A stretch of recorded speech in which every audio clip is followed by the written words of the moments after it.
Hey, what's going on? Jeff Ratcliffe here. The Oakland Raiders are a team in transition in 2019. Of course, we know they made one of the biggest splashes in the offseason, trading for Antonio Brown. So what does all this mean for fantasy football purposes? Let's preview for 2019 fantasy football, the Oakland Raiders. And let's start with the man himself, Antonio Brown. We know he has been the elite fantasy wide receiver over the last half decade plus, and he's coming off yet another monster fantasy season. 15 receiving touchdowns last year. Of course, he led the league in end zone targets with 23. That's an enormous total right there. And let's be honest, going from Pittsburgh to Oakland, it's not the same situation. The uber pass-heavy approach of the Steelers, Ben Roethlisberger at quarterback, you're not in the same situation with Derek Carr for sure. But I don't think this is a major hit to Antonio Brown's fantasy value.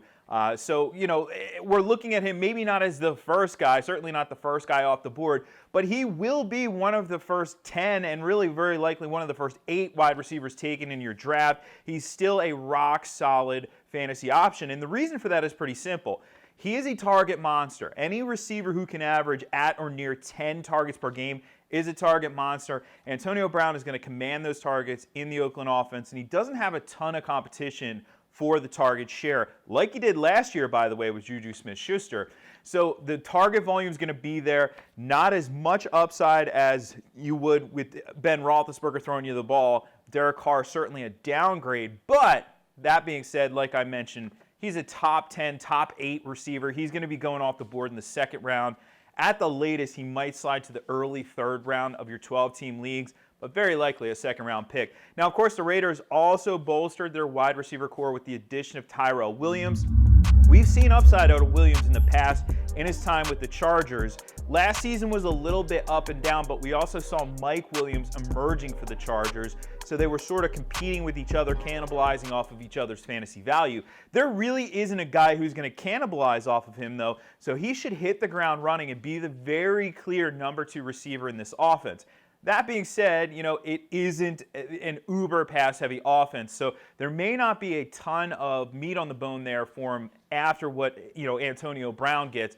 So the consistency still may not be there for Tyrell Williams. I think you have to view him as a top 50 fantasy receiver, but I don't know if he is a top 40 fantasy receiver at this point. Still worth a late-round pick in your fantasy drafts because there is upside there, but just be aware of the consistency in this offense. And I mentioned Derek Carr. We might as well talk about this guy. He did top 4,000 passing yards last year, but only 19 receiving touchdowns. And I know I've seen on Twitter a lot of folks have been asking me, hey, don't you think that's going to bring Antonio Brown down from a touchdown productivity standpoint? And I don't know if I agree with that, because earlier in Carr's career, when he had better receivers, he actually was producing a lot of touchdowns. Now, last year, of course, Amari Cooper and him just didn't seem to be on the same page. But otherwise, he really didn't have anybody else to throw the ball to. He certainly didn't have somebody of AB's caliber. So I think we do see Derek Carr's touchdown numbers go up. It's enough to maybe sneak him in the top 24 as a back-end QB2, but nothing more than that. That means in regular-sized leagues, if you're starting one quarterback, you're probably not drafting Derek Carr. But in 2 quarterback leagues, Derek Carr is very much in play as your second quarterback option, if you're waiting a little bit at the position. So keep that in mind. Of course, he does lose Jared Cook, so that'll hurt the cause a little bit. Darren Waller might be the guy this year, but certainly not fantasy relevant, at least from the gate. We're not going to be drafting Darren Waller.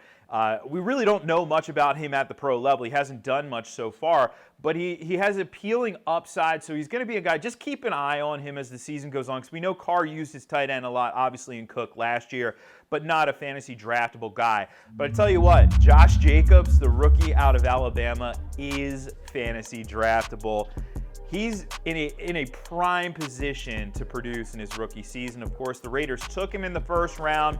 That was expected. He was viewed as the top running back in this year's class. Has a versatile skill set, can run between the tackles, can catch the ball out of the backfield. The modern fantasy running back that we've seen over the last several years who's been very successful has that skill set. So Jacobs hits the ground running. Doug Martin on the depth chart isn't going to compete with him. Jalen Richard on the depth chart isn't going to compete with him. He's really in the driver's seat for a healthy workload.